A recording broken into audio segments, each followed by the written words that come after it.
Hello, dear friend. Wherever you are in the world, I welcome you. Perhaps you listen in the hush of night, or in the soft light of dawn. I wonder if the air around you carries the hum of a city, or the whisper of wind through trees. Whatever your surroundings, I hope you are at ease, ready to step back in time to a Japan that now lives in memory and story. Long ago, when rivers shone like silk and the mountains kept watch with quiet patience, there lay a small village where forest met water. The houses were timber and thatch. Smoke curled from low eaves in the mornings. Sandals waited neatly by sliding paper doors. Seasons pressed their gentle signatures upon the place. Spring's pale pink drift of blossoms, summer's green roar of cicadas, autumn's crisp gold, winter's breathing hush. In one of those houses, near the bend of the river, lived an elderly couple whose names the storytellers do not preserve, only their kindness. The old man's back bore the bow of many winters, but his hands were sure on an axe haft and gentle with seedlings and tools. He rose with the first swallows, tied his sash, and walked the slope toward cedar and bamboo. His wife kept a quiet music in their home. Rice washing in a clay bowl, the click of a loom, the sudden bell of her laugh when a neighbor called at the gate. They had shared a lifetime of small labors and quiet feast days. Yet their house held one emptiness. The laughter of a child had never lived there. They did not speak of it often, but sometimes the ache rippled the surface of their days like a fish breaking a still pond. On a certain spring morning, sunlight spilled like warm tea across the veranda. The old man shouldered his tools and went up among the trees. The old woman lifted a woven basket and walked the worn path to the river to wash clothes. The river was lively with meltwater, running quick and clear over stones polished by centuries of passing feet. She knelt on a smooth rock, dipped the garments, wrung them with practiced strength, and laid them to one side in tidy order. Something bright moved in the corner of her eye. Too round for driftwood, too smooth for a rock. Upstream, bobbing gently in the current, came a peach, and not merely a peach, but a marvel, large as a water bucket, blushed golden rose, skin unblemished, fragrant as a hidden orchard.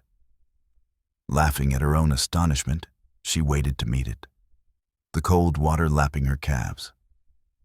When it bumped against her hands, it was warm, as if it had sailed straight from sunlight. She lifted it with both arms and held it to her chest like a gift. She brought the peach home, breath quick with delight. The old man returned soon after, and when he saw what lay upon their low table, he set his bundle of brushwood aside and stared like a boy at a festival stall. "Wife," he murmured, "have the mountain kami taken to sending us fruit?" "Or the river herself," she answered, smiling. "Let us give thanks and share it," said the old man, and he reached for a knife. What happened next lies at the heart of every telling.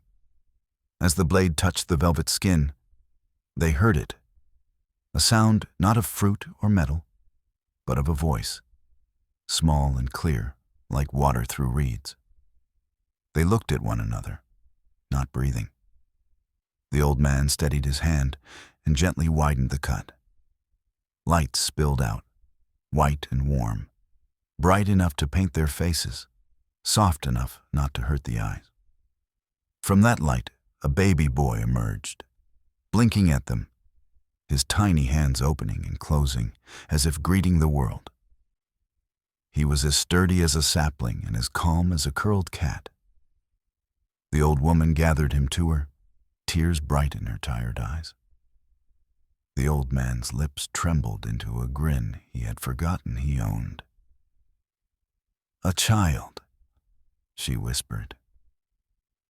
our child. The gods have remembered us, the old man said, voice rough with wonder. They named him Momotaro, Peach Boy, for the fruit that had carried him to shore. From that day the house learned a new grammar of sound. Small feet pattering, sudden laughter, a surprised cry followed by a quick shushing and a kiss. Neighbors came with gifts. A carved wooden top, a tiny indigo jacket, a charm of woven straw, and with stories. For a child draws stories like a hearth draws people. The boy grew with the ease of bamboo. In spring he toddled under flower-laden branches, while petals nested in his hair. In summer, his heels splashed the shallows by the rice paddies, dragonflies stitching blue in the air around him. Autumn found him carrying kindling beside his father, puffing his cheeks to show how strong he was. Winter folded the family close by the hearth, where he learned the names of stars from his mother's songs. Gentle by nature, he had a way of looking that made elders forget their aches and children forget quarrels. But sometimes, when he watched the far ridge or the silk path of the river, something keen and bright stood up in his gaze, as if he were listening to a voice that traveled farther than human hearing. The village, too, watched him grow. Mothers called him in to taste sweet bean cakes and declared he would be tall. Fishermen lifted him to see the carp in the shallows and shook their heads with smiling disbelief at his sure balance on the boats. An old woman who had once mended armor said, half to herself, "His hands will hold more than tools." The temple's caretaker taught him to sweep with the grain of the wood and to bow to the little fox statue that watched the gate. Years rolled forward like the river. By 7, he could carry more water than any boy his age, and he could coax a fire from damp wood with patient breath. By 9, he could cross the narrow footbridge above the racing stream without looking down, step sure as a cat's. By 11, he ran the slope to the cedars, beating the afternoon bell from the temple. And still he was gentle, quick to share, quicker to laugh, slow to anger. He had the strength that does not need to prove itself.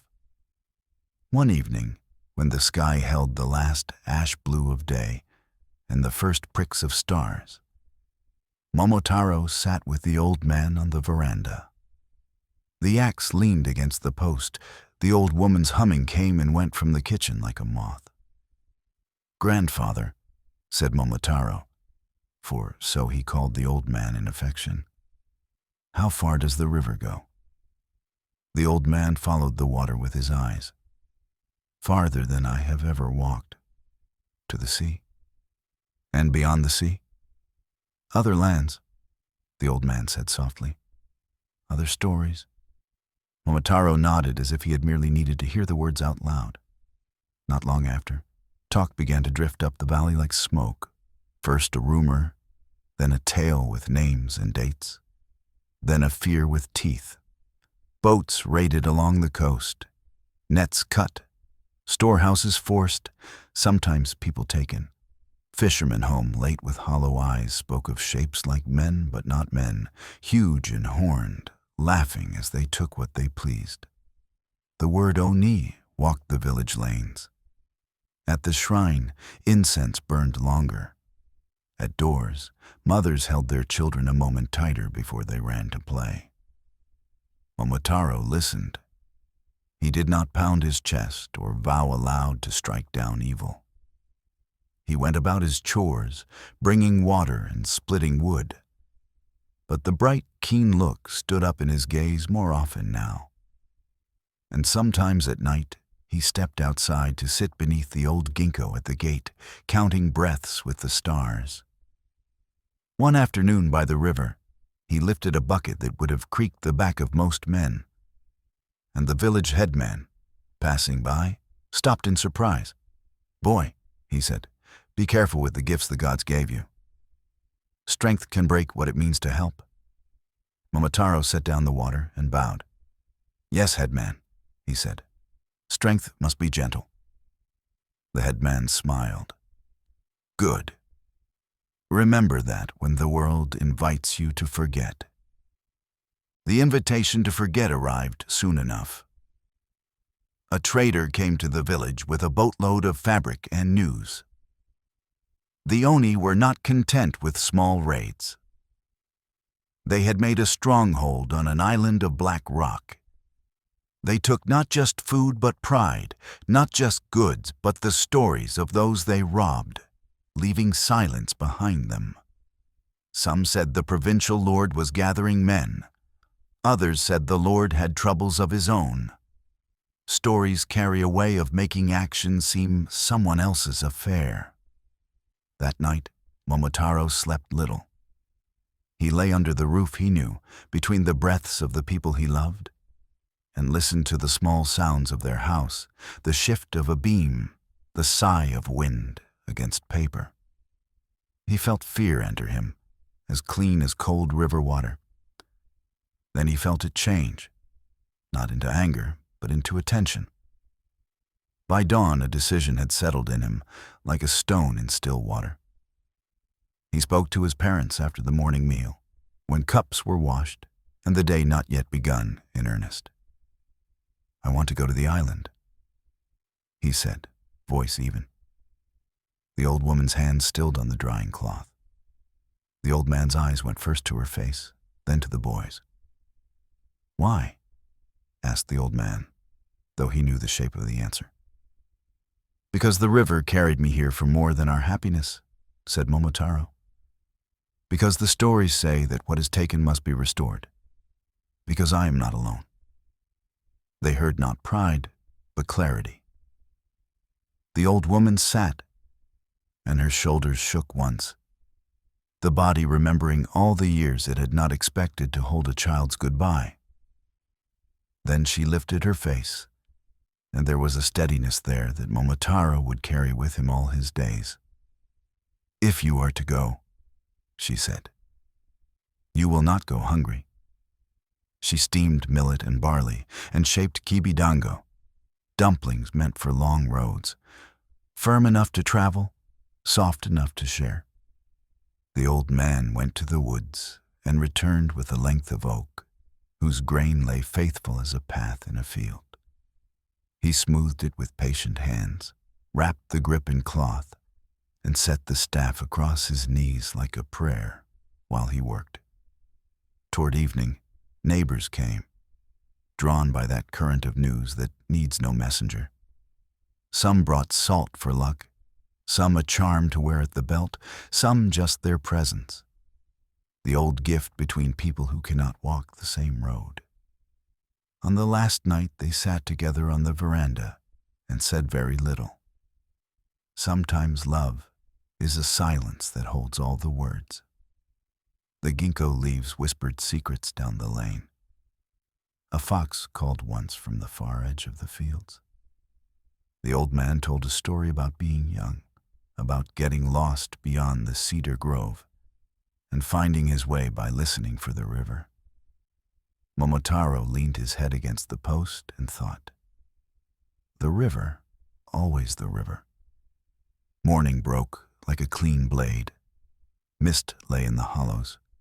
The first light made the thatch glow like old straw gold. Momotaro tied his sash, set the pouch of kibidango at his belt, and took the oak staff in hand. At the threshold, he bowed to the house that had learned his steps, then to his parents, who had learned to let go of what they had once learned to live without. They walked with him as far as the little bridge. Strength must be gentle, the old man said, and touched the staff. Share your food, the old woman said, and touched the pouch. Momotaro smiled at both of them. I will return, he said, not as a boast, not as a promise to bend the world, but as a thread to tie 3 hearts through time. He crossed the bridge and did not look back until the slope bent him from their sight. When he did look, they were still there, small as thumbprints against the morning, steady as stones at a river's edge. The road gave way to track, the track to hillside, the hillside to a forest path where sun lay in coins on the ground. Birdsong shaped the air into patterns. Leaves made 1,000 small agreements with the wind and kept them.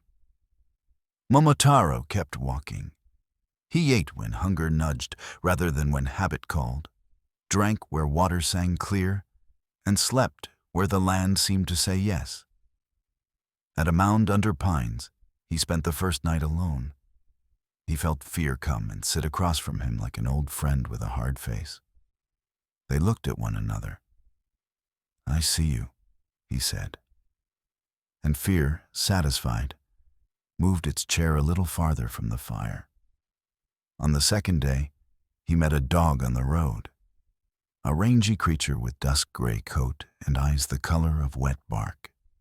The dog watched him from the shade, then stepped out. "Where do you walk?" asked the dog. For in those days, animals still spoke to those who listened. "To the island of the Oni," said Momotaro, "to set right what has been altered." The dog looked at the pouch at his belt and the staff in his hand. "You have food and a path. Do you have company?" "Not yet," said Momotaro, "unless you count the river, which walks inside me." The dog's mouth curled in the way that means a dog is thinking. "What do you feed your friends?" "Kibidango," said Momotaro, and broke one cleanly in half. He ate his half and offered the other. The dog took it, chewed, swallowed, and bowed his head. "Then I am your first companion. I know the smells of truth and of trap. I will guard your nights." On the third day, they crossed the ridge where wind combed the grass in great invisible strokes. Clouds hurried their own errands overhead. In a grove where the path narrowed, a monkey scampered down, nut brown and bright-eyed, dangling upside down from a low branch to look into Momotaro's face. "Where do you go?" he chattered. "To the island," said Momotaro. "Danger there," the monkey said, delighted and afraid in equal measure. "You will need quickness, also cleverness. Do you have any?" "A little," said Momotaro. "Not as much as a monkey, I think." "True?" said the monkey, pleased. He peered at the pouch. "Is that what I think it is?" "Kibidango," said Momotaro, and gave him one whole. The monkey ate with shameless joy and leapt to Momotaro's shoulder. "Then I am your second companion," he declared. "I will scout ahead and tease trouble into showing itself before it wishes to." By the fifth day, the road leveled and opened to a view of fields and far sea. The line of the world curved and bright. A pheasant rose from the grasses, green and copper burning in the sun, tail a proud brushstroke.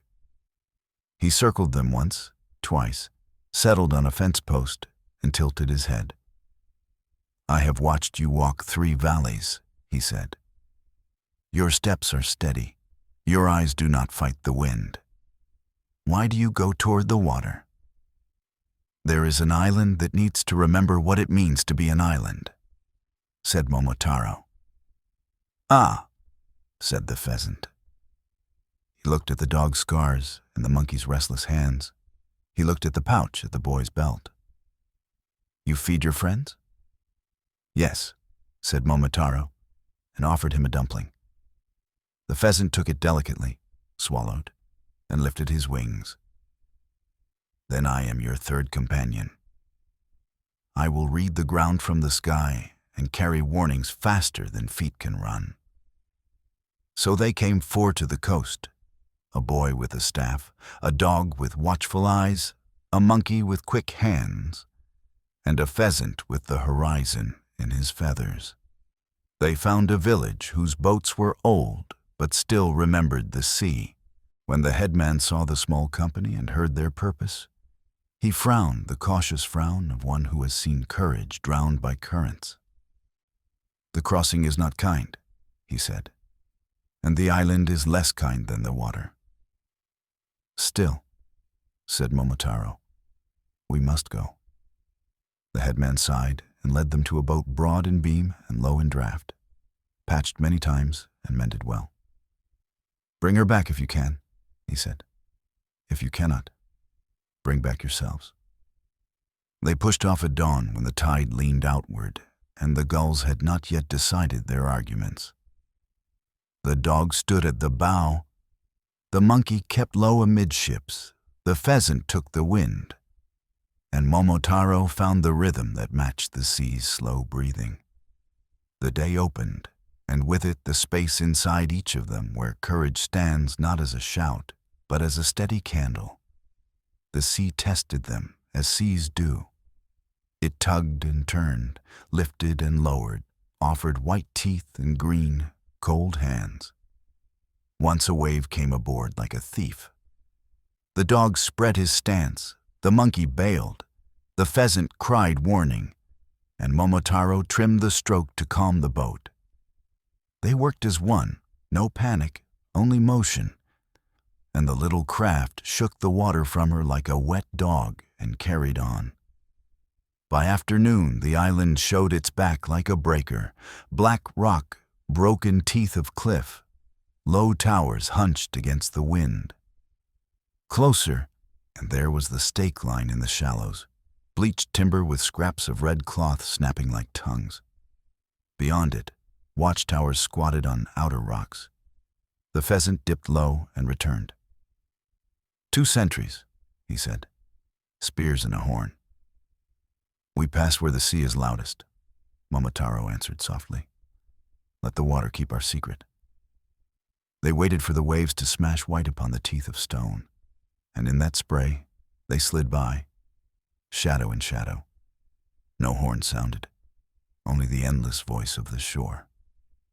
Toward dusk they found a cleft where the cliff folded its arms and made a small harbor.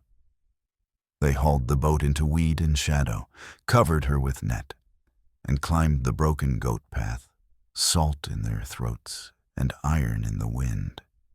At a shelf barely wide enough for 4 breaths, they crouched without fire and ate in silence. Somewhere a drum thudded, a slow, stumbling beat, like a heart that had learned a different rhythm. The dog's ears twitched at sounds too small for human names. The monkey's restlessness settled into focus. The pheasant watched the dark, the way a hunter reads snow. Momotaro lay with the staff across his chest and let the night wash through him. Fear came like cold and then softened into attention. Beyond the shelf, the island exhaled its secrets. The scrape of metal, a hoarse song, the hiss of quenched iron. When the moon, thin as a blade, rose, it sketched the fortress line on the high ridge, walls like teeth, gate towers crouched against the wind. In that pale geometry, the task became simple. Not easy, but simple. There would be steps and breath and the soft sound of wood on stone. There would be choices that allowed one more step. Just before dawn, they moved. The pheasant lifted into the gray to draw a map in the air. The dog read the ground as if it had left him messages in the night. The monkey tested each handhold and found the quietest passage across broken places. Momotaro gathered their caution into resolve. They skirted slag piles where broken metal and dark glass lay like frozen waves. They slid between 2 outworks where spikes leaned outward like thorns. They dropped flat as a pair of oni trudged past, massive bodies stitched with scars, tusked mouths opening in bored talk, a length of chain dragging sparks. The dog did not growl. The monkey did not breathe. The pheasant became a leaf on the wall. Momotaro counted heartbeats. By full morning they stood on a shoulder of rock, with a view into the inner canyon where smoke climbed straight and the sound of work never paused.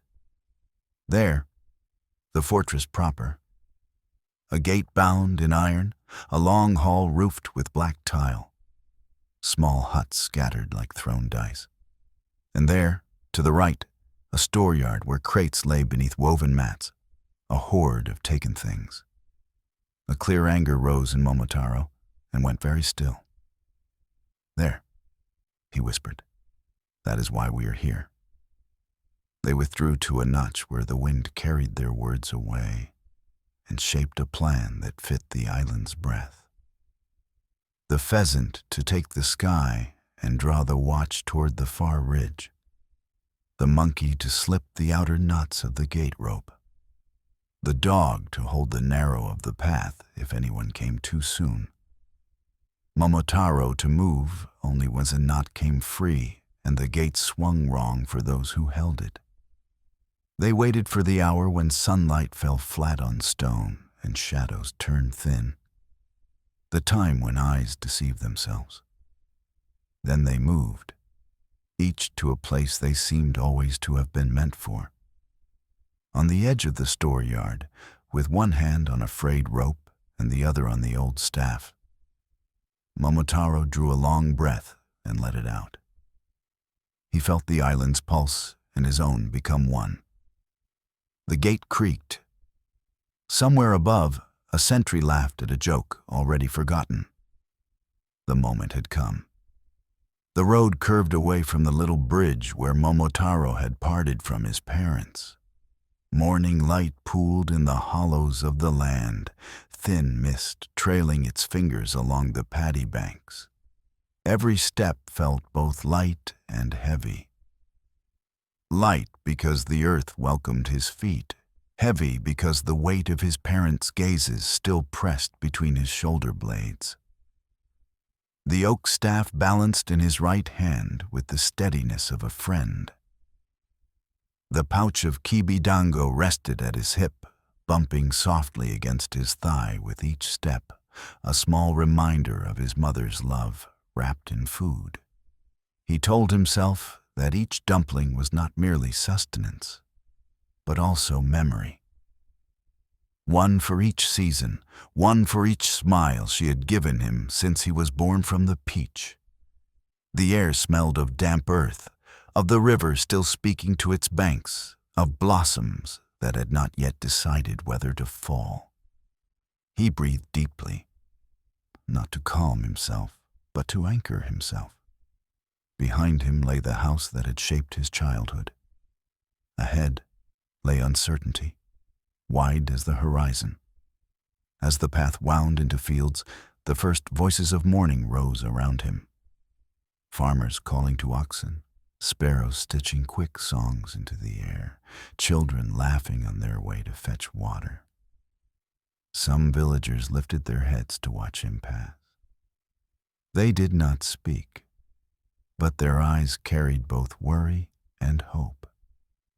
It was as if the whole valley leaned slightly on his shoulders. He bowed to them, each bow a promise without words. The road soon left the village behind. Grass grew higher, bending under the touch of the wind. The track narrowed where shrubs closed in and dragonflies skimmed the shallow pools. Momotaro walked with long, steady strides, each one carried by more than muscle, carried by purpose.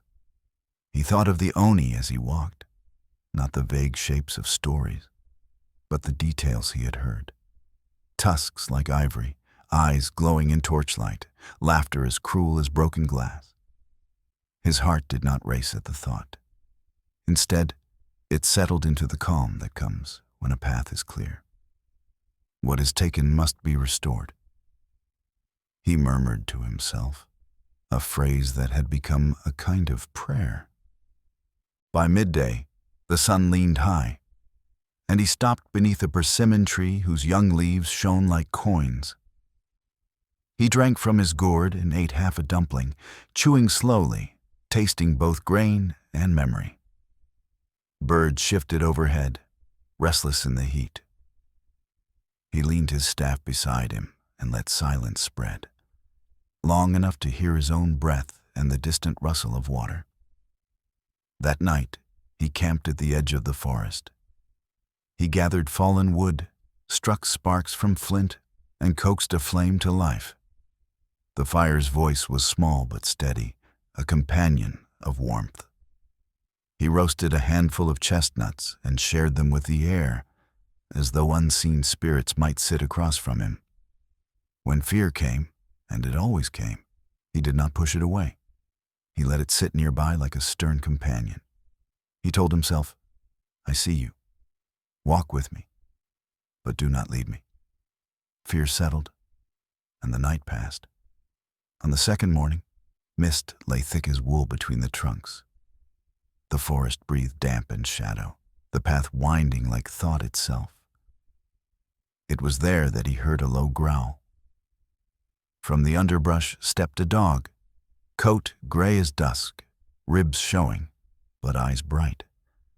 Its stance was proud, neither begging nor threatening. The growl faded into silence as it studied him.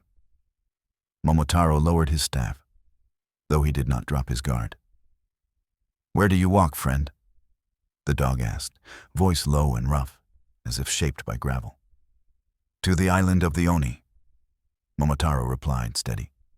"To set right what has been broken." The dog's gaze flicked to the pouch at his belt. "And what is that?" "Kibidango," Momotaro answered. "Food for a long road." The dog's tail twitched once. "Do you share?" Without hesitation, Momotaro untied the pouch, broke one dumpling in half, ate his portion, and held out the rest. The dog stepped forward, took it gently, chewed, swallowed.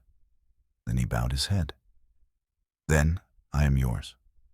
I will guard your nights, and my nose will find truth where eyes falter." Momotaro reached to touch the dog's head. The fur was coarse, the muscles lean, but strength lived there. Together, they walked on. The silence of the forest felt lighter with 4 feet beside 2. As the sun slanted, they came to a clearing where the path rose over rocks slick with moss. There, chattering erupted overhead, followed by a rustle of branches. A monkey swung down, tail coiling, teeth flashing in a grin. "Where are you bound, boy with the staff?" it asked, voice quick as its movements. "To the island of the Oni," said Momotaro, unshaken. "Dangerous ground," the monkey said, both delighted and wary. "You will need cleverness, nimble hands, and mischief. Do you have those?" "A little," Momotaro admitted. "Not as much as a monkey." The monkey clapped its hands, pleased. "Honest, that is worth more than cleverness." Its eyes darted to the pouch. "Is that what I think?" "Kibidango," said Momotaro, offering one. The monkey snatched it, chewed noisily, then leapt to Momotaro's shoulder with laughter. "Then I am yours. I will scout ahead, leap where you cannot, and tease danger into showing itself." Now they were 3.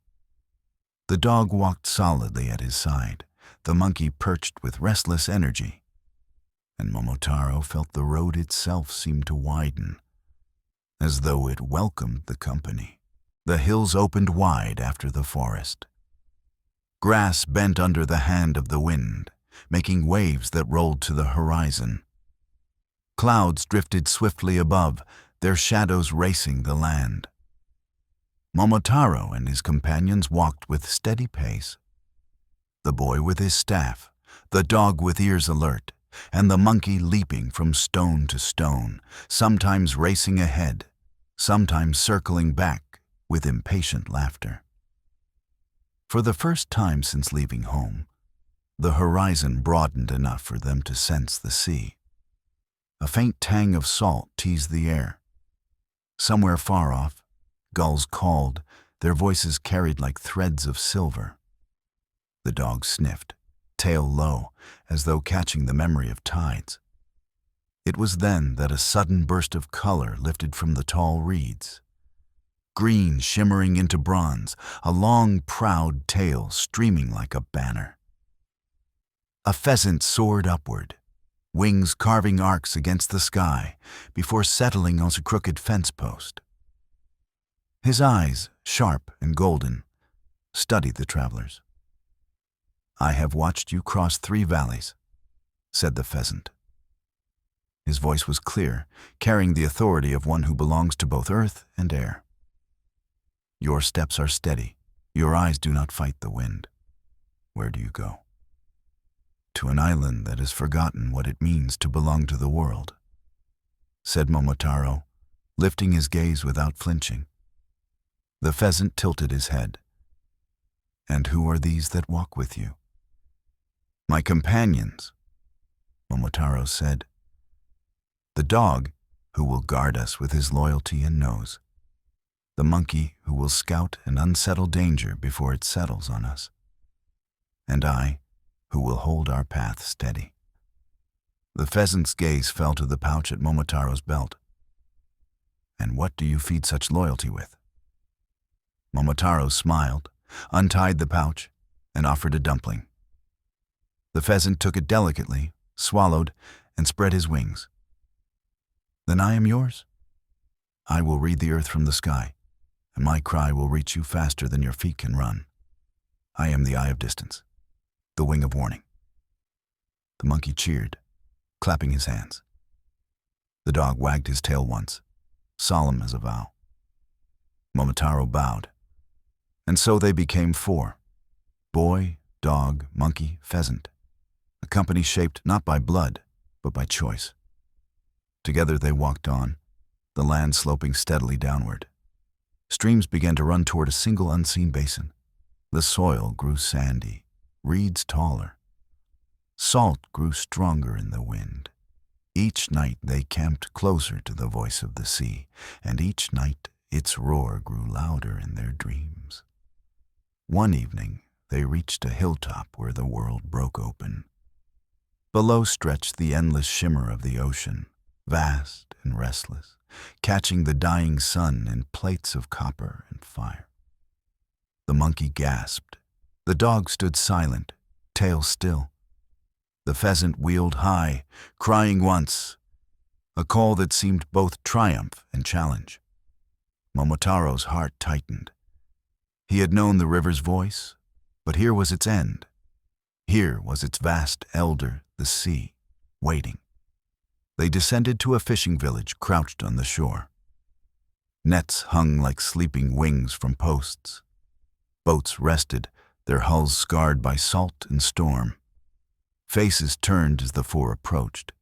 Faces weathered by wind, eyes measuring strangers against memory.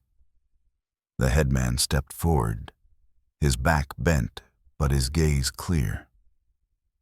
"What brings you here, boy with staff, and your strange companions?" Momotaro bowed. "We seek a boat to cross to the Oni's island." The headman frowned, lines deepening.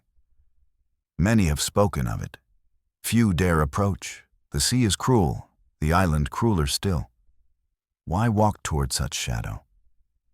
"Because shadow grows unless someone carries light," Momotaro answered simply. Silence stretched, filled with the hiss of surf. Then the headman sighed, a sound like old rope pulling weight. "I will not stop you, but know this. The sea does not love the brave more than the fearful. It tests all." He gestured, and 2 men rolled a boat from its shelter. Its hull bore many scars, but its wood was sound, mended again and again with faith and skill. "Bring her back if you can," said the headman.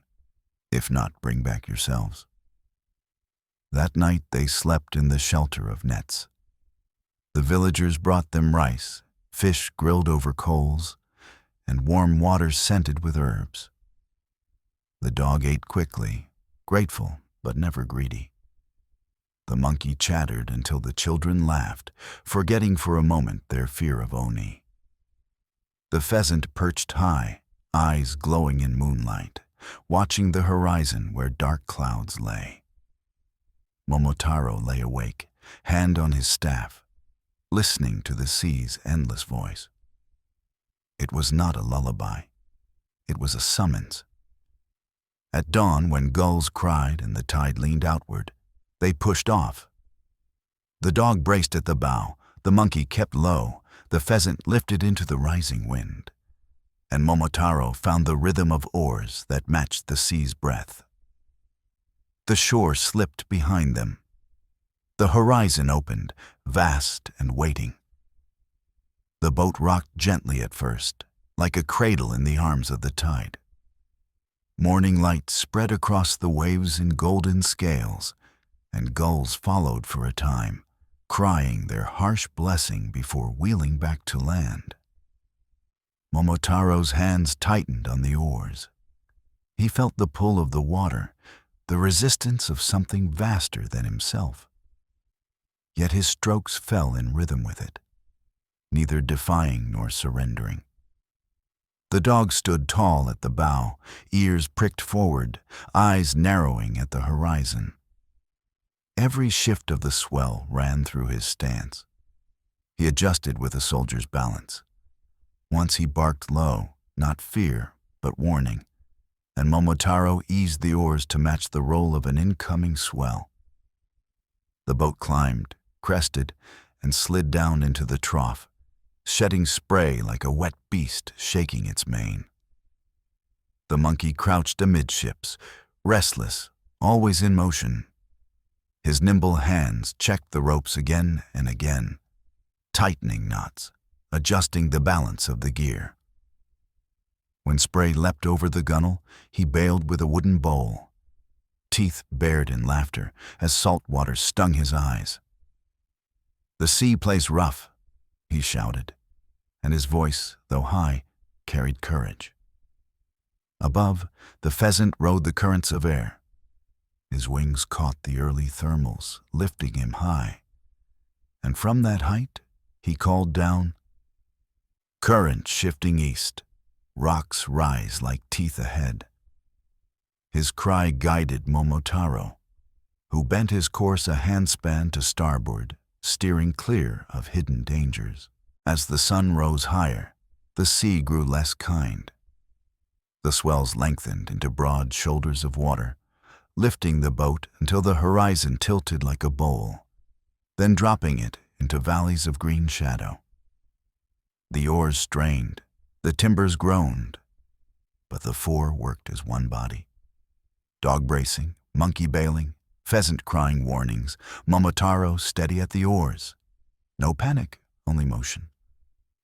At midday, a wave rose higher than the rest and broke across the bow. Cold water flooded the boat, swirling around their ankles. For a moment, the vessel wallowed, heavy, sluggish. The dog braced and shook the spray from his coat. The monkey laughed, though his hands worked quickly, flinging water back to the sea. The pheasant circled lower, crying sharp encouragements. Momotaro dug deep, muscles burning, and with a great effort the boat rose again, lighter, freer. The sea had tested them, but they had not broken. They rested in turns. Momotaro ate half a dumpling, passing the rest to the dog, who accepted it solemnly. The monkey took his share, licking his fingers, and the pheasant swooped low to take his portion delicately from Momotaro's palm. Shared food, shared strength. The pouch grew lighter, but the bond between them heavier. Evening came with a hush. The wind dropped, the sea smoothed into long swells, and the sky turned to bronze. Far in the distance, the faint silhouette of the island rose. Jagged peaks, dark and severe, etched against the dying sun. The sight tightened their hearts. For days they had spoken of it, dreamed of it. But now it was real. Stone and shadow waiting. They did not speak much that night. The dog kept his watch at the bow, eyes never leaving the horizon. The monkey curled in the stern, muttering half dreams. The pheasant perched on the mast, feathers ruffling against the cooling breeze. Momotaro sat with the staff across his knees, the stars wheeling overhead. He thought of the river that had carried the peach to his mother's hands. He thought of the house where he had been raised, of the old man's steady counsel, of the old woman's soft songs. And he thought of what waited ahead. Gates, walls, eyes that glowed in torchlight. Fear came, as it always did. He welcomed it. It sharpened his senses, kept him awake when the sea's lull might have stolen his vigilance. He breathed deep, letting the salt air fill him, and whispered, "We are not alone." The dog's ears twitched as if in answer. The monkey stirred, eyes half open. The pheasant called softly from above, a note like a promise. Dawn came gray, and with it, the island nearer. Black cliffs rose like teeth from the water. Banners snapped in the wind, red against stone. From far across the waves came the faint echo of a drum, slow, arrhythmic, like a heart that had forgotten its rhythm. The fortress of the Oni loomed above, crouched against the sky. The dog growled low. The monkey fell silent, tail lashing. The pheasant descended, wings tight, eyes sharp. Momotaro lifted his staff. The journey had carried them this far. Now the true trial would begin. By mid-morning, the island filled the horizon. What had been a dark smear at dawn now towered as a wall of black cliffs, jagged and cruel, their bases foaming where the sea hurled itself again and again. Banners snapped red above the stone, each ragged edge whispering of plunder and cruelty. The company fell silent. Even the monkey, whose chatter seldom ceased, pressed his lips tight. The dog's hackles lifted, though no enemy stood before them. The pheasant flew high, circling, returning with sharp reports. Watchtowers ahead, spears, a horn. His cry carried the weight of warning. Momotaro's hands tightened on these oars. His voice was low but steady. "We pass where the sea is loudest. Let the waves carry us unseen."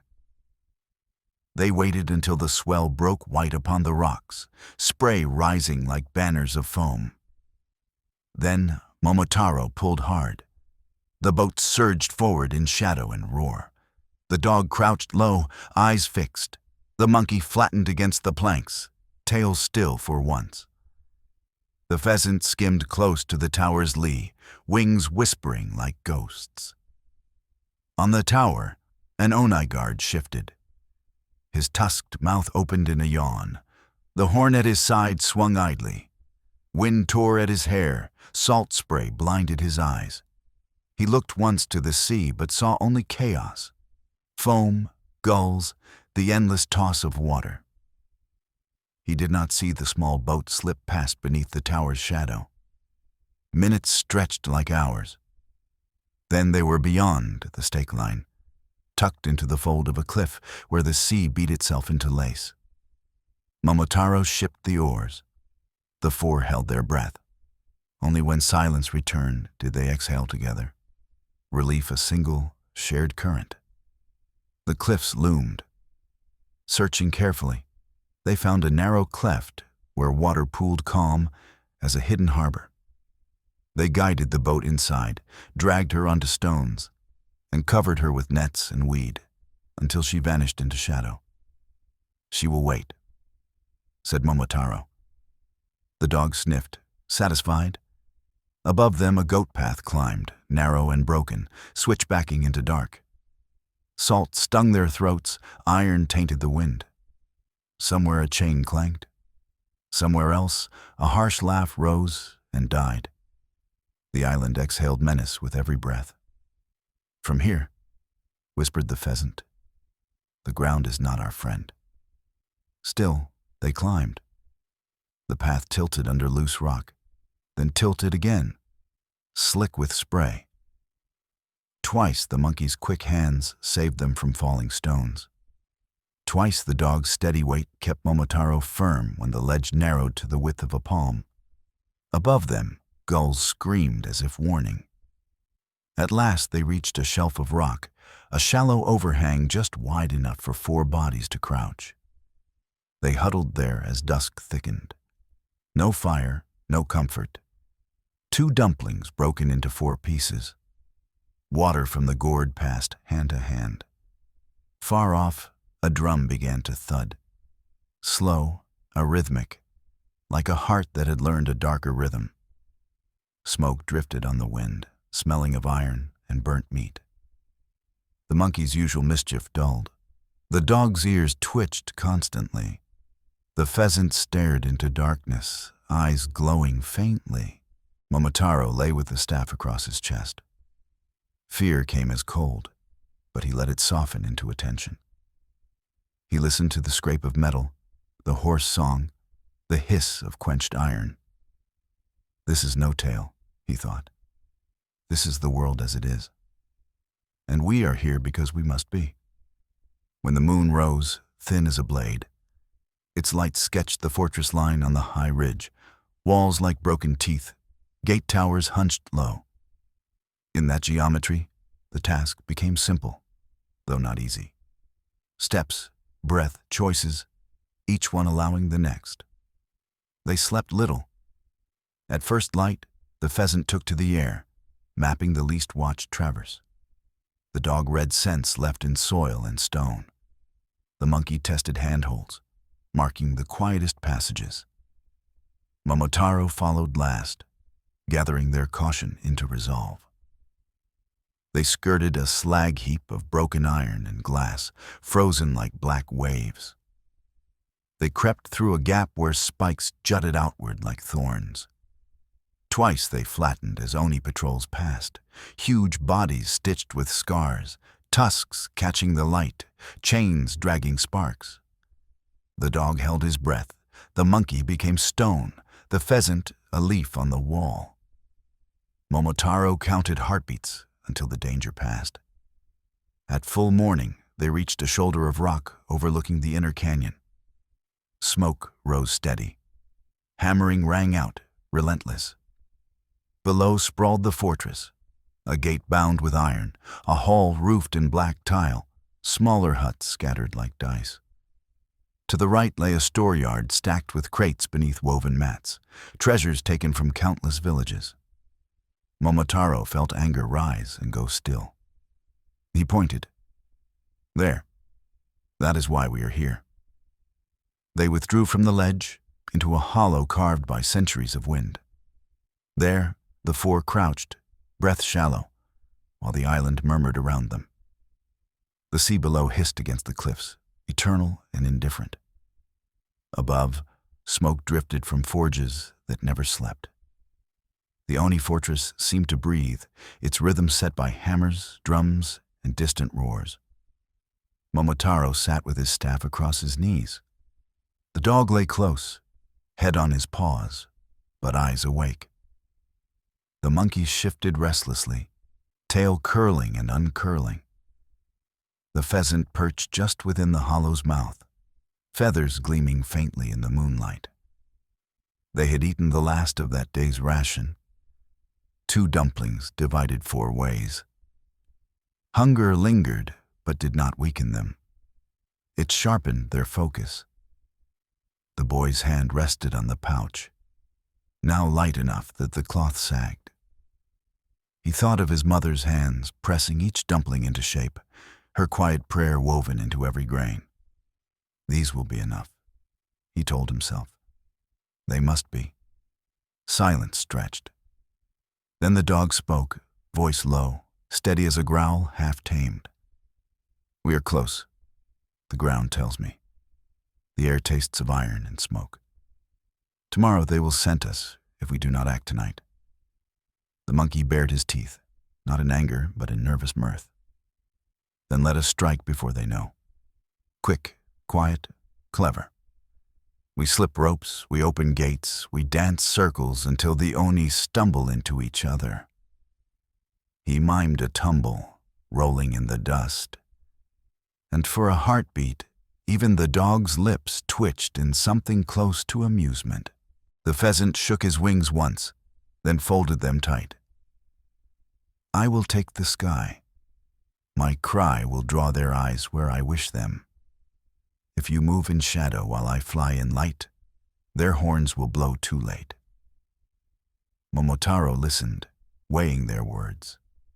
He looked from one to another, seeing not beasts but companions, each carrying more courage than many men he had known. His heart swelled with quiet gratitude. Then it is decided. Tonight we do not sleep. Tonight we prepare. They spoke no more of fear. Instead, they spoke of details. The monkey described the ropes he had seen dangling from the outer gate, frayed with age, but still binding the timbers shut. The dog recalled the narrowest part of the path, where he could stand firm and hold back any who came too soon. The pheasant traced the patterns of the watchfires from memory, describing when they flared and when they dimmed. Momotaro listened, then wove their observations into a pattern of steps. When the moon falls to the ridge, he said, we move.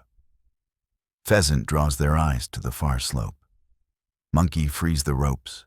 Dog holds the path. I strike only when the gate swings wrong for those who hold it. The dog's ears flicked. And when the gate falls? Then the four of us become more than four. Momotaro said softly, we become the voices of all the villages they have silenced. The monkey's laughter stilled. The pheasant bowed his head. Even the night seemed to pause, listening. Hours crept by. The moon slid across the sky, silvering stone and shadow alike. Only voices drifted on the wind, a bark of laughter, the clash of weapons, the dull beat of drums. Each sound reminded them of why they were there. Momotaro's eyelids grew heavy, but he did not let them close. He thought of the old man's words. Strength must be gentle. He thought of his mother's voice. Share your food. He thought of the promise he had spoken at the bridge. I will return. These thoughts circled him like guardians, warding off despair. At last the moon reached the ridge. Momotaro rose, staff in hand. The dog stood beside him, steady. The monkey leapt lightly, eager. The pheasant spread his wings, feathers catching moonlight like blades. This is the hour, Momotaro whispered. His companions nodded. Together, four shadows slipped from the hollow and merged with the greater shadow of the mountain.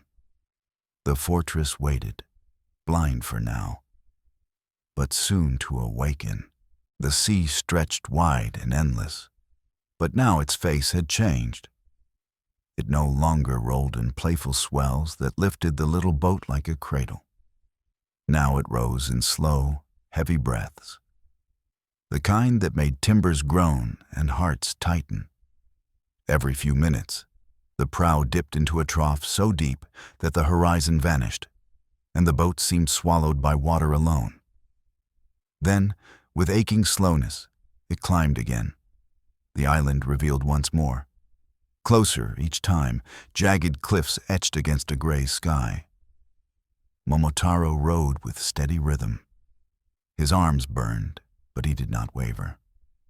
Each pull was measured, not only against the sea's strength, but also against the fear whispering at the back of his mind.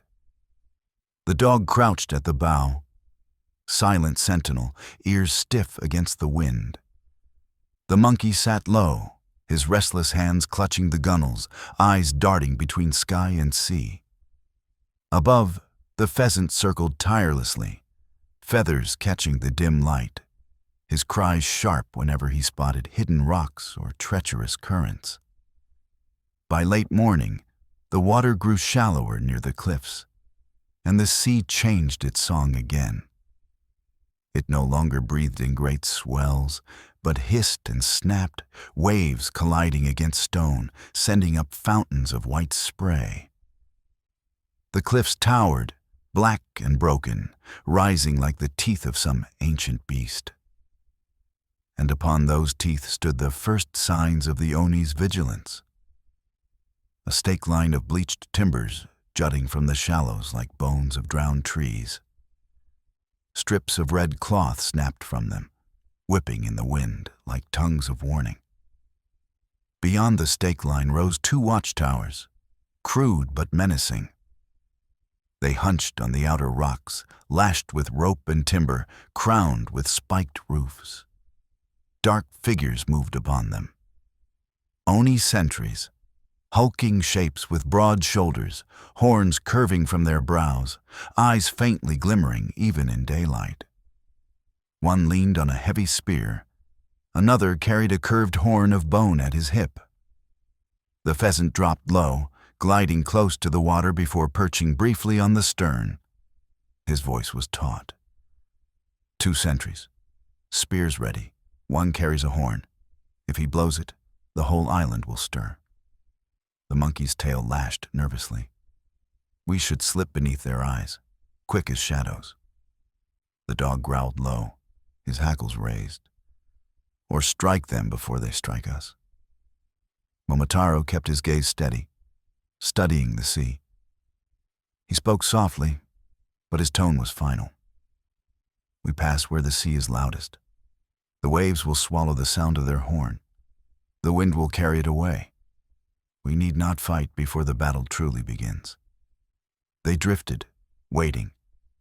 The sea gathered itself, then broke in a thunder of spray against the rocks, foam exploding in a white blossom. In that moment, Momotaro bent his back to the oars. The boat surged forward. The dog flattened himself at the prow, muscles coiled.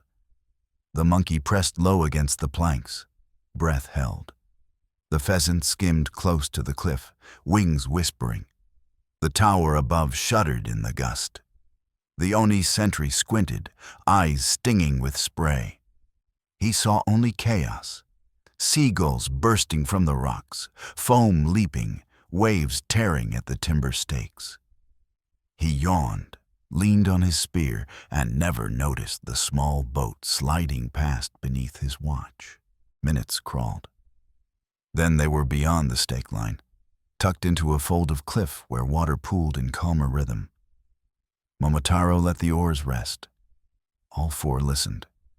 No horn, no shout. Only the endless hiss and sigh of the island's shore. The dog exhaled, ears twitching. The monkey let out a breathless laugh, half relief, half disbelief. The pheasant lifted once more into the air, circling above them. Momotaro closed his eyes briefly, not in weariness, but in thanks. Ahead, the cliff face rose sheer, unwelcoming. But in its side yawned a narrow cleft, just wide enough for a boat, just hidden enough to be a harbor for shadows. Momotaro guided them in. The boat scraped softly against shingle. They dragged her onto stones and covered her with nets and seaweed until she became part of the cliff's darkness. The climb began. The cleft that had hidden their boat ended in a narrow path, carved not by human hands, but by centuries of wind and salt. The way was cruel, steep, jagged, tilting into black water below. One slip, one stone turning underfoot, and the sea would claim them back. Momotaro led with his staff, testing each foothold. His muscles ached from rowing, yet each step rose out of resolve, not strength alone. Behind him, the dog climbed steadily, paws sure on the slick rock, body braced against the wind. The monkey scrambled above and beside them, nimble, reaching down with quick hands whenever the stones threatened to betray their weight. Overhead, the pheasant glided from ledge to ledge, his cry sharp when he spotted a safer path.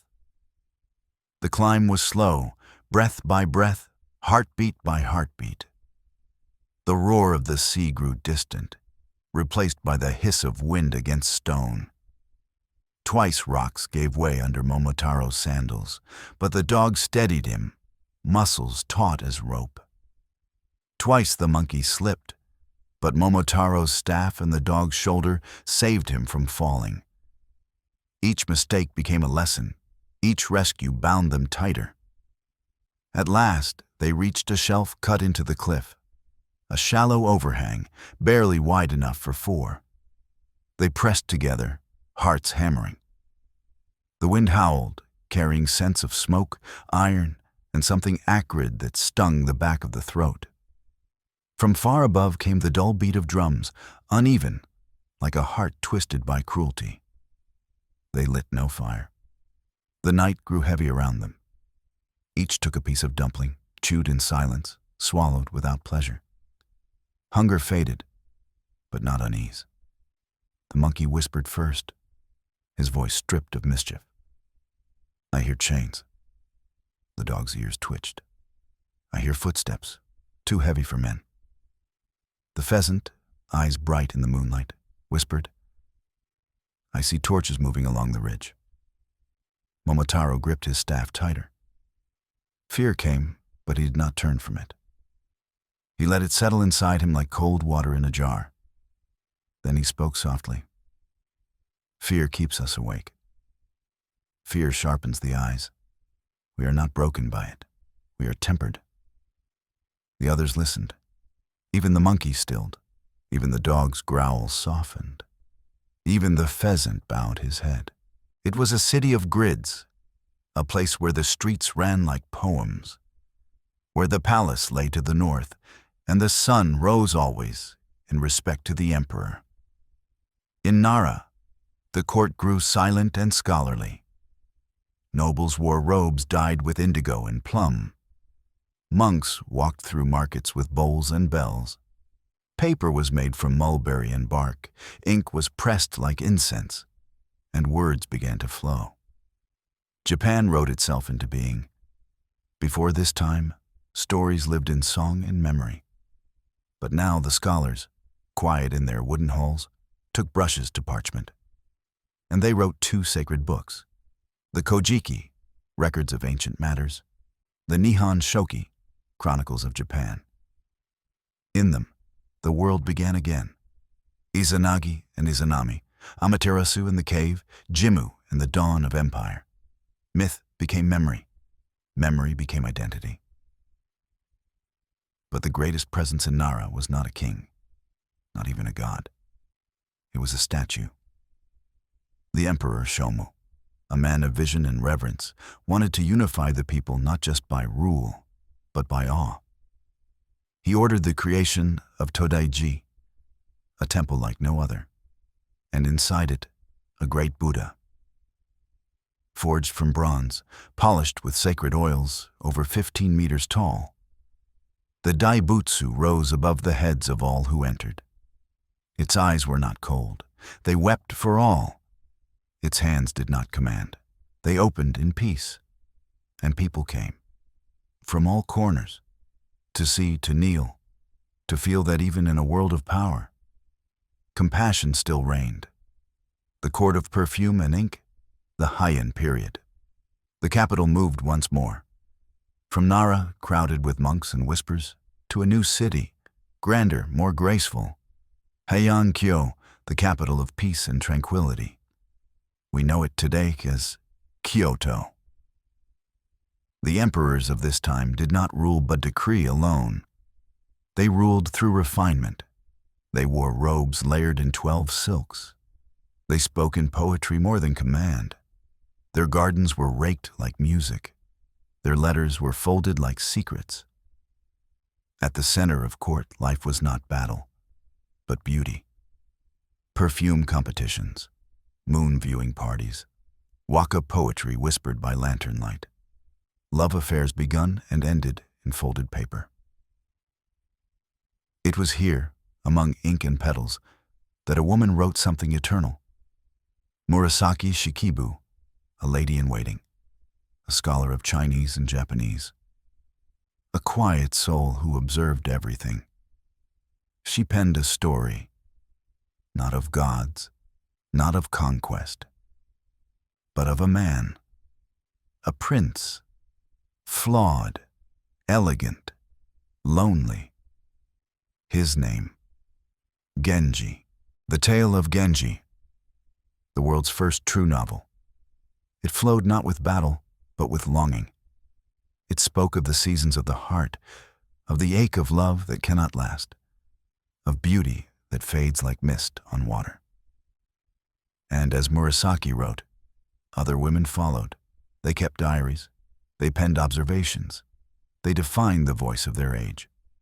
Because in the Heian court, women were memory. They were ink. They were eyes. They were the soul of elegance. Yet, outside the walls of Heian-kyo, the world shifted. Clans grew strong, warriors trained in forests. Whispers of steel began to echo beyond the gardens. And a new power was rising. The samurai. The age of the warrior. Rise of the samurai. While the court of Heian drifted in silks and syllables, beyond the city walls, a different rhythm grew. Not of flutes, but of hooves. Not of poetry, but of oath and armor. Clans that had long served the throne began to grow in power, especially in the distant provinces, where the emperor's voice echoed faintly and survival required sword as much as rice. Among them, two names began to rise like thunder on opposite mountains: Minamoto and Taira.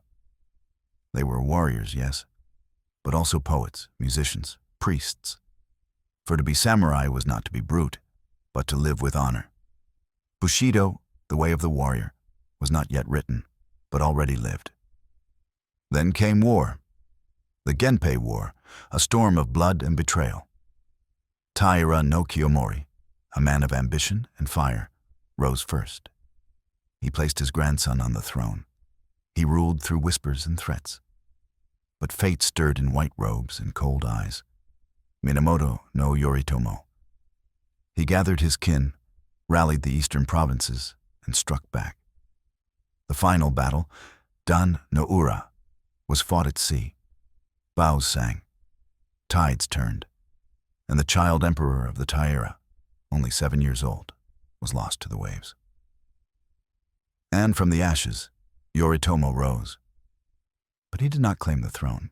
He respected it, left it shining but silent. Instead, he created a new post, Sei-itai Shogun, great general who subdues the barbarians. Thus was born the shogunate. Power shifted. The emperor remained in Kyoto, a candle in a golden room. But the true decisions, the law and sword, belonged to Kamakura, to the shogun. The samurai era had begun, an age of steel and stillness, of discipline and death, of loyalty unto annihilation, but also of art in war, grace in silence, and a code deeper than kings, the winds of the gods, Mongols, and the divine storms. The world trembled beneath hooves. From the vast plains of the steppe, a storm had risen, swift, brutal, unstoppable. The Mongols, led first by Genghis Khan, and now by his grandson, Kublai Khan, they had consumed China, Korea, and now turned their eyes eastward, to the islands of the rising sun. In 1274, Kublai sent an envoy to the shogun of Japan. A scroll, a demand. Submit, or be swept away. The answer was silence, or rather, steel. So the Mongols prepared. Ships, tens of thousands of warriors, catapults, firebombs, thunder in their fists. They crossed the sea and landed on Kyushu. The Japanese were shocked. These were not warriors who fought with elegance. The Mongols fought like the wind, screaming, crashing, never hesitating. Samurai charged in duels. The Mongols responded with formations, arrows like rain. It was not a fair fight. But then, the sky shifted, a typhoon rose, the sea boiled, ships cracked like eggshells. Tents were torn, thousands drowned. The storm drove them back. The Japanese called it kamikaze, divine wind. Kublai did not relent. In 1281, he returned. this time with an even greater force, over 140,000 men. Again they landed. Again, chaos reigned. But again, the winds came. And again, the gods seemed to rise. The fleets were shattered. The beaches littered with wreckage and bones. The survivors fled, never to return. The Mongol Empire would stretch no further. Japan remained unconquered. But the cost was deep. The shogunate had spent everything to defend the islands. Samurai had not gained land, only scars. The economy strained, the people questioned.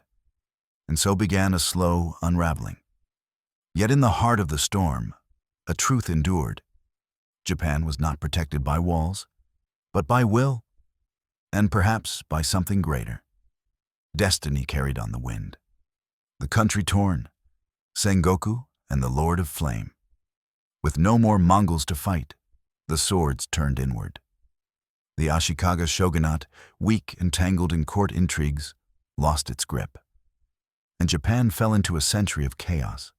They called it Sengoku Jidai, the Warring States period. Castles rose like mushrooms. Clans clashed like storms. Brothers became enemies. Lords rose and fell like petals in fire. Each daimyo claimed divine right. Each province crowned its own king. And amidst the flames rose three men who would change everything. The first, Oda Nobunaga, the Demon King. He came not with poetry, but with gunpowder. In 1549, Portuguese ships arrived, with crosses, strange language, and firearms. While other lords dismissed them as toys, Nobunaga saw destiny. He trained his men in volleys, drilled them like iron, and with rifles in hand, he swept across the land like wildfire. He did not seek beauty. He sought order. Temples that resisted, burned, monks who rebelled, beheaded. Even the sacred capital of Kyoto trembled beneath his boots. But Nobunaga also loved culture. He protected art, funded Western music, welcomed Jesuits, and debated philosophy. He dreamed not of ruling a province, but of unifying Japan. And he nearly succeeded. "Speak your one doubt," he said then, surprising even himself, "and let it travel out of your body." The monkey's eyes flickered. "If I fall, I do not want the rope to sing long." "It will not," Momotaro said. The dog lowered his head. "If they press more than 4, honor will ask for teeth where patience would serve better." "Patience is the sharper tooth," Momotaro answered. The pheasant looked toward the pens. "If my cry brings eyes to the wrong place, I will wear that weight." "It will not," Momotaro said again. "But even if it did, we carry it together." Silence gathered around them, quieter now, as if the island too leaned closer.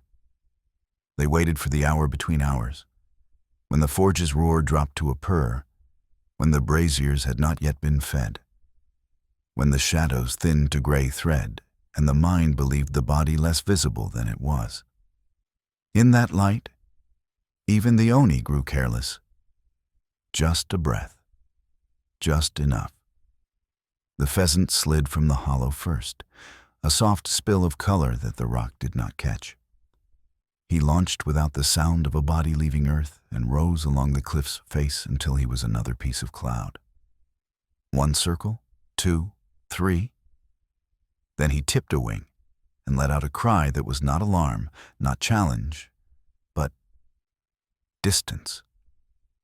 A long, hollow note that stirred the eye before it stirred the ear. The kind of sound that makes a sentry think of a memory and look away from his post without moving his feet.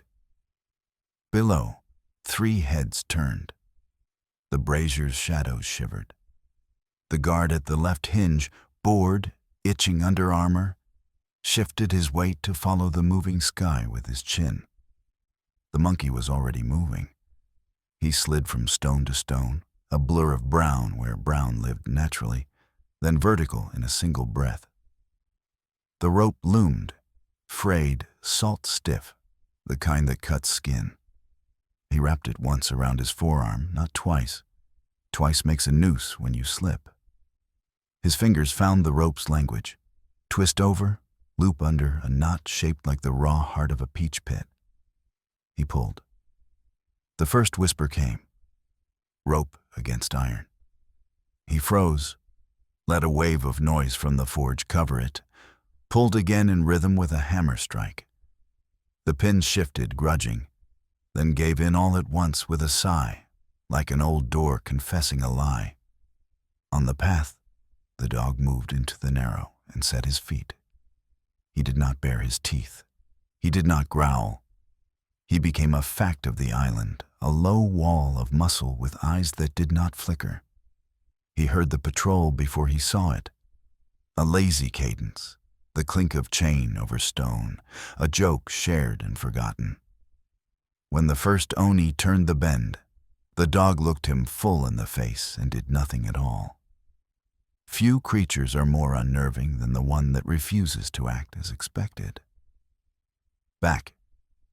The second Oni grunted. Dog. His chain lifted, Link singing a little song of cruelty. The dog took one step forward. Far above, the pheasant dropped low, brushed the lip of the opposite ridge with wingtip, and cried again. This time a broken note, as if some prey had outflanked a hunter. 3 more heads turned. The watch at the gate yawned, then scowled at himself for yawning. Momotaro had already crossed the outer rubble and was a shadow along the yard's edge. Breath short, steps shorter. He slid behind a row of crates and felt the heat of the forge feather his cheek. He kept to the pale hours between sounds, after the clang and before the hiss, after the grunt and before the laugh. He could smell oil, rancid fat, cold iron. He could smell fear too, not his own. The human fear that dries the mouth and makes sweat smell like sour smoke. He glanced toward the pens and saw a girl looking back at him with eyes too large for her face. He put a finger to his lips and dipped his chin. Her mouth opened on a breath she did not let become a sound. The pin was free now. The monkey clung with his legs and reached the hinge. One last ring of iron, a collar that had to slide up the beam's end to let the weight drop outward. Stuck, he whispered, lips hardly moving. Grease, the dog murmured from the path without turning his head. He had smelled it earlier, a skin in a pot near the brazier. Left, he added, and it was not clear whether he meant the pot's position or the foot Momotaro now placed to swing himself nearer the brazier without being seen. Momotaro's fingers found the pot's rim, found the dipper, found the sheen. He slid back along the crates as a pair of Oni crossed the yard with a pole between them, something dripping from the hook. He did not look at the hook. He reached the base of the hinge and left a thumbprint of grease where iron had bitten iron for too long. Above, the monkey eased the collar. It moved now, a grudging old bone, then smoothly. He breathed out. The beam shifted. The gate remembered the wrong way to fall. Now, Momotaro said, not aloud. He said it with his body, a tightening at the corners of his eyes, the settling of his grip on the staff. The dog curled his lips just enough. The chain lifted higher, then struck. The dog did not meet it with teeth. He met it with absence, stepping half a pace inside the swing. The lynx snapped air where his neck had been. His shoulder hit the Oni's knee. Stone is honest, knees are not. The Oni swore and stumbled. His partner laughed, then stopped laughing when the chain burned his forearm on the rebound. Above, the pheasant rose again, not to flee but to draw. He let the sun catch his feathers, and then folded his wings to dive. Not at the yard, not at the gate. At the far wall where the cliff was weakest. He struck a patch of scree with both feet and sent a spill of pebbles down like a sudden river. Heads turned. A curse rose. Someone shouted, "Slide!" And 4 more eyes left the gate to run along the cliff's lip. The monkey dropped. Not far, just enough to land cat-like on the beam and cling with his knees.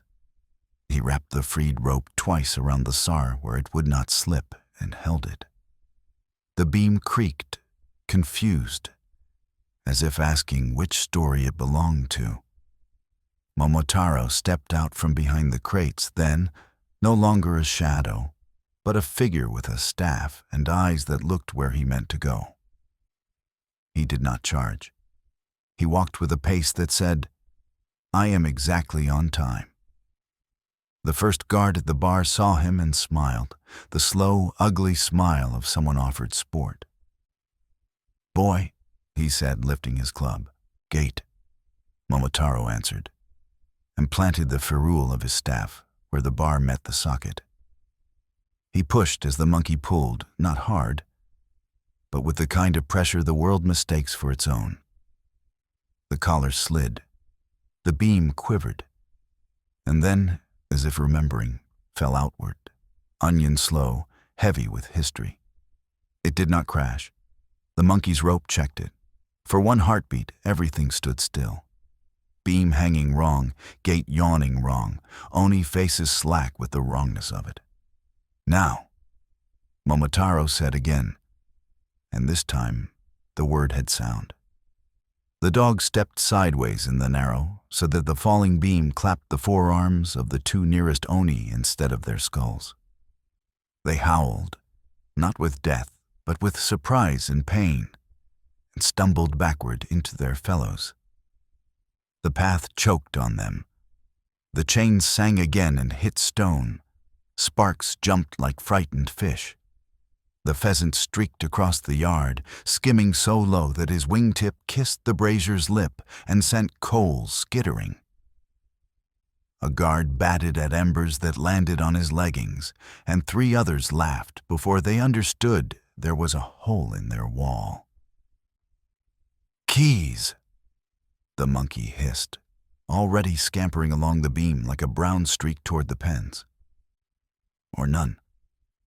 "None," Momotaro said. Cutting left where the yard met the cages, he struck the first latch with the staff's iron end. Wood split. A woman's hand flew to her mouth and caught her own cry like a fish in a net. "Quiet," he breathed, and her eyes overflowed with a gratitude that made his chest hurt. The dog held the narrow.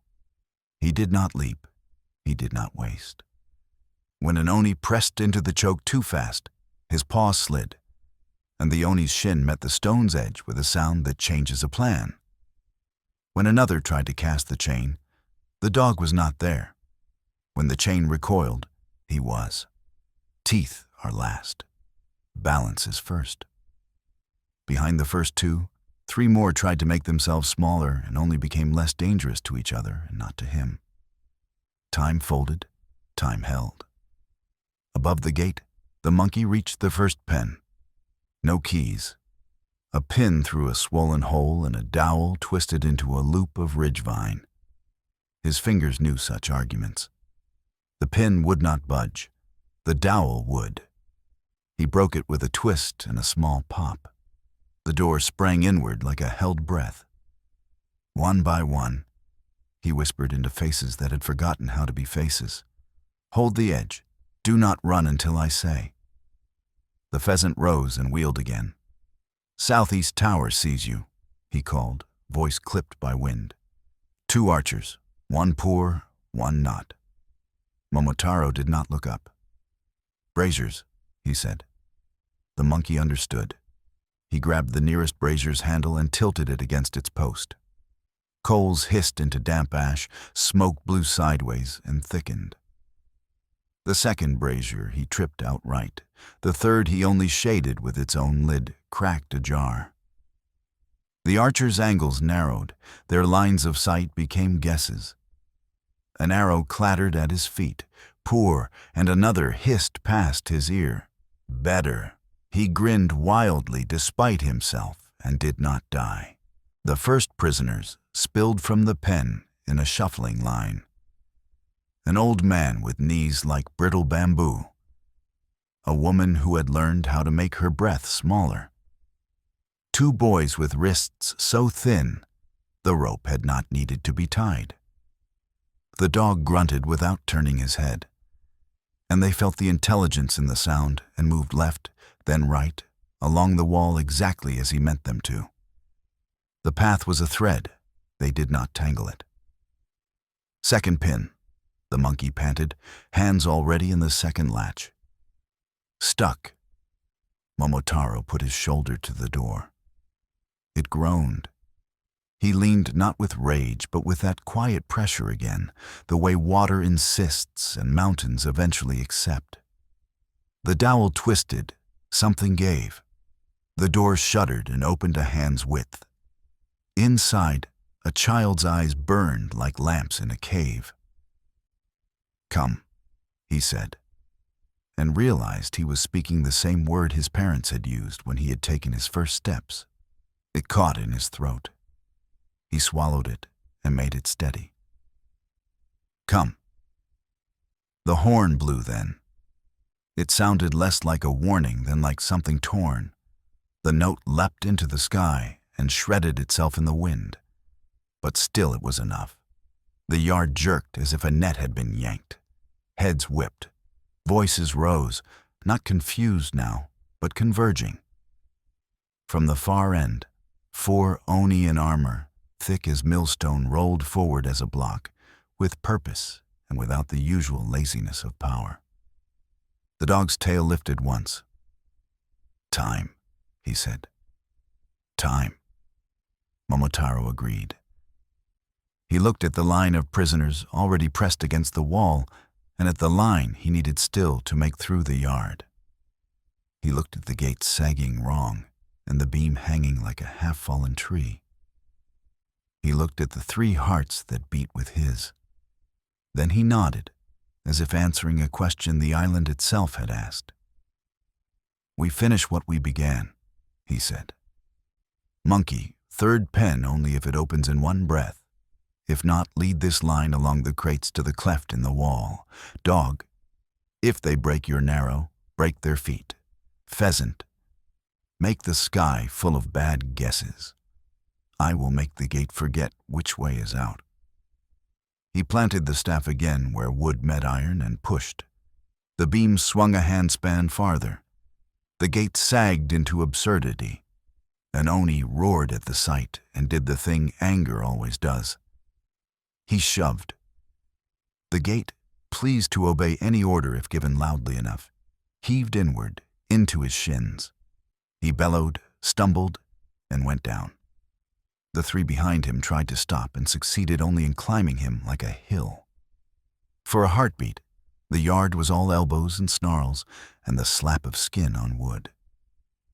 "Now," Momotaro said a 3rd time, and this time the word was not a command, but a current. The prisoners flowed. The monkey moved with them, quick as the crack between 2 leaves in sun. The dog retreated 1 step, only 1, and in that step took the balance out from under the first armored oni to find his feet. The pheasant poured the sky from left to right, and then from right to left, until even sure men saw 3 birds where 1 flew. An arrow thunked into a post where his body hadn't been. Another took his tail feather and made it sing. He did not count it a loss. He counted it a promise to be returned later. Momotaro felt the staff shiver in his hands and smiled without teeth. The gate's confusion had become a friend. He stepped aside to let 2 men through, a father and a boy who could have been his younger shadow, and brought the staff down on the rope the monkey had wrapped around the beam, not to sever it, but to jam it deeper into itself, to make it grip. The beam held. The wrongness held. And in wrongness, a path opened. All around them, the fortress woke to itself. Drums found a rhythm, orders found voices, the horn found better breath. The island remembered what it was made to do. Good, Momotaro said under his breath, not to mock but to steady. We remember too. He met the dog's eyes. He felt the monkey's laugh like a spark against his shoulder. He heard the pheasant's wing cut air overhead. And with that he turned, staff low, to face the block of armored oni gathering at the yard's mouth, the ones who would not trip, would not laugh, would not pause to look at birds. The moment for shadows was ending. The moment for choosing where to stand had arrived. Thank you, my dear friend, for staying with me through this tale of Momotaro. The story's vast, like the river that carried him, and so I will share it with you in 2 parts. Tonight, we close the first chapter, and soon we'll continue the journey together in the next. If this story touched your heart, please give it a gentle like. It helps more than you know. And if you wish to walk with me through the rest of these legends, I warmly invite you to subscribe, so you'll be here when part 2 arrives. Until then, may your days be calm and your nights filled with good dreams. I'll see you soon.